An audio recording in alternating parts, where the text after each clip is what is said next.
Olá, seja muito bem-vindo à disciplina Projeto de Intervenção Social. Essa é a unidade 2. Olha só o que nós temos nessa unidade 2. Temas para o desenvolvimento de pesquisa e intervenção na EJA. Mais uma vez eu aqui com vocês. E nós temos aqui os temas, que nós vamos ver, e algumas sugestões de trabalhos nessa área. Como objetivos, nós precisamos identificar esses temas que podem ser abordados na pesquisa e intervenção da educação de jovens e adultos e reconhecer pesquisa e intervenção realizadas no campo da educação de jovens e adultos.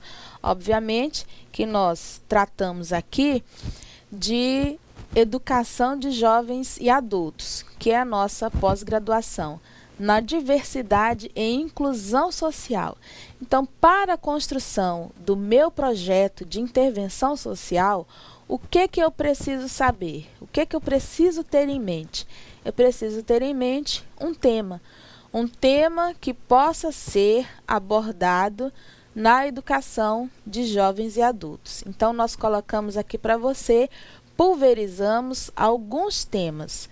Nessa imagem nós temos, por exemplo, questão da inclusão, da acessibilidade, que também é um tema muito importante, da diversidade, que é inclusão social e diversidade, são os eixos dessa nossa pós-graduação, e uma outra chamada de andragogia.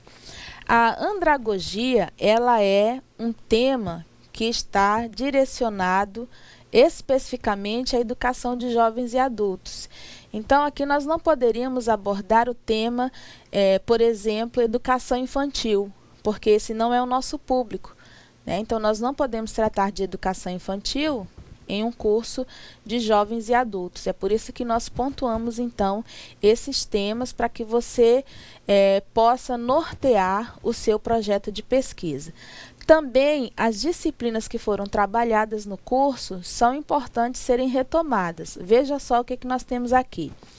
Ambientação, no material nós demos um exemplo para você. As estratégias político-didáticos pedagógicas, que você também pode trabalhar como um tema para o seu projeto de pesquisa.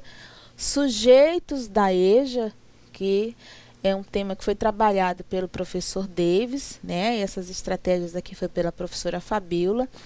Educação de jovens e adultos na diversidade e cidadania, a professora Sônia Carla, aí, de Paraná, formadora com vocês, de Paraná. Alfabetização e inclusão social, a professora Márcia, e a nossa professora Anabela também contribuiu nas videoaulas. E metodologias e estratégias de ensino na EJA, pela professora Inácia. Esses temas são importantes que sejam retomados, porque nessas disciplinas são tratados temas específicos da educação de jovens e adultos, que são importantes para que você retome as suas anotações, reveja o conteúdo, observe aquilo que lhe chamou a atenção. Nesse exemplo aqui, que nós vamos ver, nós temos um exemplo de tecnologias assistivas. Vamos ver, então, o que traz esse material para a gente.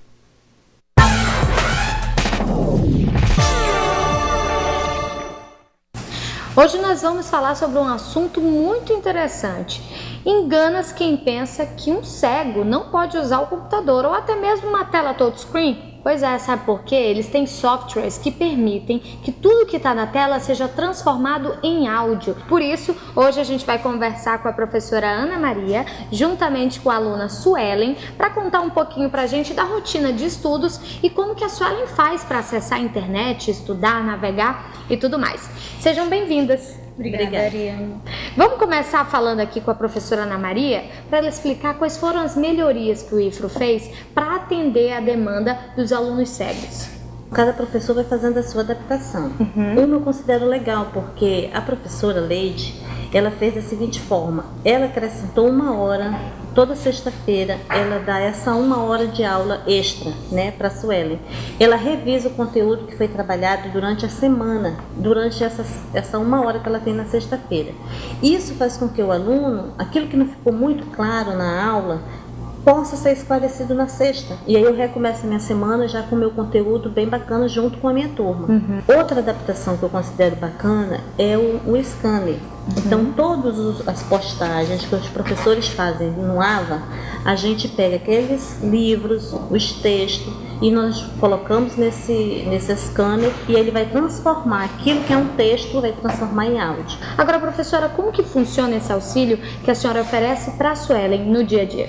No dia a dia com a Suelen, a gente está trabalhando a questão da informática, né? Ela está começando agora.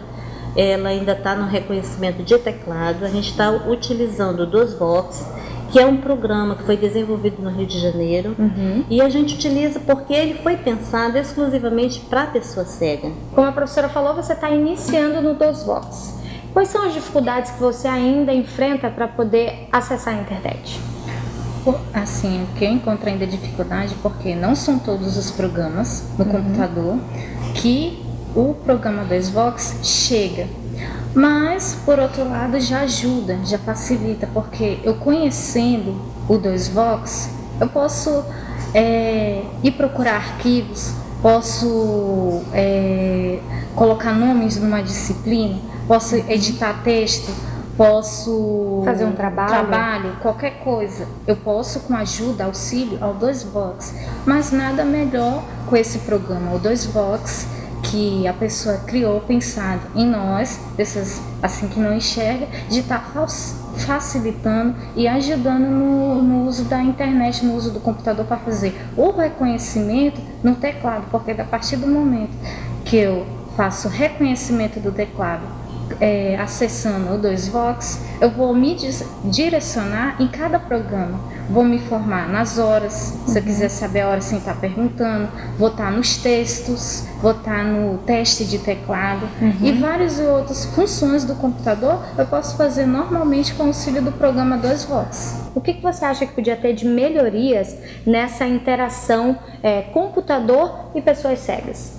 Eu acho assim, livros, mas com áudio, né? Mas assim, para que nós saiba ouvir mesmo com áudio, que os professores coloquem também com os mesmos conteúdos que eles possam colocar, que coloque para a gente já no áudio. Eu acho que assim já facilita também, a gente pode estar acompanhando até uma aula muito mais confortável, né? Mas sabendo que também tem alguns limites também, mas eu acho assim que com mais conforto, eu acho que é melhor, acho que para ambas as partes, né? Agora, para a interação de uma pessoa cega com o programa DOSVox, por exemplo, o que você acha que podia ter de melhoria? Eu acho assim, quando a gente quer fazer uma inscrição para concurso público, eu acho que aí que já ajudaria bastante, porque a gente não dependeria de ter outra pessoa assim, de eu dizer, Ariane, tu faz a inscrição do concurso do TJ para mim? Tu pode fazer numa boa, só que aí, será que não seria mais confortável para mim esses dados do concurso, eu mesmo estar colocando os meus dados ali sozinha? Eu acho que ajudaria bastante esses outros programas aí, mesmo não sendo no DOSVox, mas sendo em áudio ali, lendo todas as páginas, eu acho que seria muito mais confortável. Mas não impede nada de ter essas melhorias aí que eu acho que ainda estão por vir e com certeza eu acho que pode melhorar cada vez mais. Então, obrigada, viu, professora? Obrigada, Suelen. Obrigada. E a gente vai estar por aqui cada vez mais com assuntos interessantes, com questionamentos para trazer para você mais informação e, claro, sempre mais saber. O saber nunca ocupa espaço e nunca é demais. Tchau e até a próxima.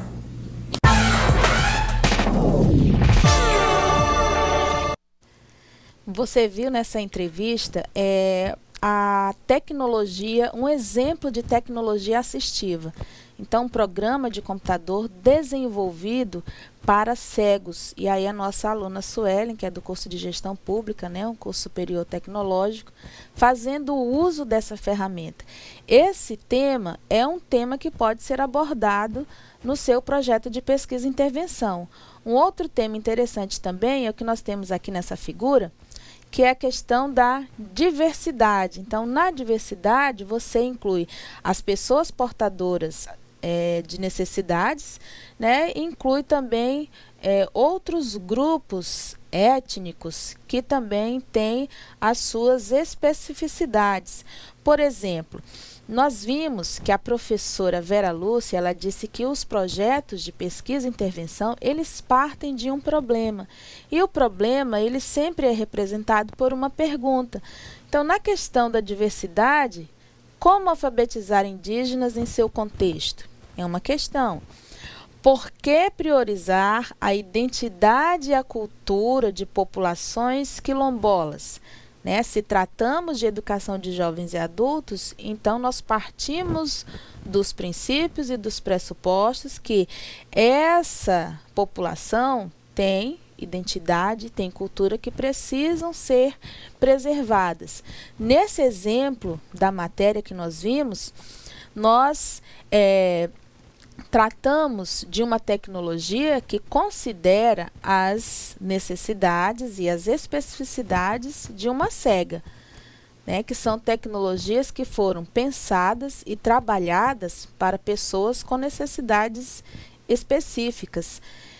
E na educação de jovens e adultos, nós temos que pensar nisso, nós temos que partir disso, né, desse contexto, dessa realidade, de que eles já têm uma cultura, né, que eles já possuem todo um contexto e que a contribuição, né, nossa enquanto pesquisador é tentar solucionar essas implicações, que é o que foi apresentado aqui. Então, você tem uma tecnologia assistiva que veio para auxiliar o processo ensino-aprendizagem de uma aluna, né, adulta, portadora, que é cega, tá? Então, nesse caso aí, nós temos outra questão também, que nós colocamos como exemplo para você. Indígenas, quilombolas, e um outro tema interessante que você pode trabalhar é esse daqui, ó. Qual a relação do processo ensino-aprendizagem na ressocialização de privados de liberdade? Então, a educação prisional, o que tem sido feito, o que tem sido trabalhado nesse tema da educação prisional, a educação indígena, os quilombolas, né? Nós estamos tratando aqui de diversidade e inclusão social. A tecnologia assistiva, ela é um exemplo, né, de diversidade, de inclusão social, de acessibilidade. Então, são temas que nós devemos pensar para o nosso projeto de intervenção. O que é tema, então? Veja só essa figura aí, né, que nós perguntamos. Tema, o que é? O que é esse tema? Então, nós vamos ver aqui que o tema, ele é um assunto que vai permear toda a sua pesquisa. Nesse exemplo, nós temos a mídia social, que está no centro, é o tema, e como as ramificações dessa mídia social, nós temos o YouTube, o Facebook, né? Nós temos a internet, aparelhos móveis, outras mídias. Então, o tema é o núcleo, né? Vamos dizer assim, o tema é aquilo que vai permear todo o seu projeto, né? Então, você vai ter um problema e esse problema está relacionado a um tema, certo? Então, o tema é aquilo que vai permear toda a sua pesquisa. E aí nós temos, então, um exercício para nosso cérebro. Vamos ver? São temas eixos, né, que se referem à nomenclatura deste curso de pós-graduação. Olha só, enquanto a gente fala as alternativas, você vai pensando: intervenção social, social e local, diversidade e inclusão, inclusão e social. O que é que você acha? Então, nós vimos aqui que os nossos temas são o quê? Diversidade e inclusão social, né? Que são os nossos temas. Como dica de leitura, nós apontamos para você os módulos ou as disciplinas que foram trabalhadas no curso. Então, você vai lá, faz a retomada, né, daquilo que você achou mais interessante, do que chamou a sua atenção, e retoma as anotações. Na unidade 3, nós vamos ter, então, o projeto de pesquisa e intervenção, a parte 1. Então, nós agradecemos a sua atenção e até a unidade 3.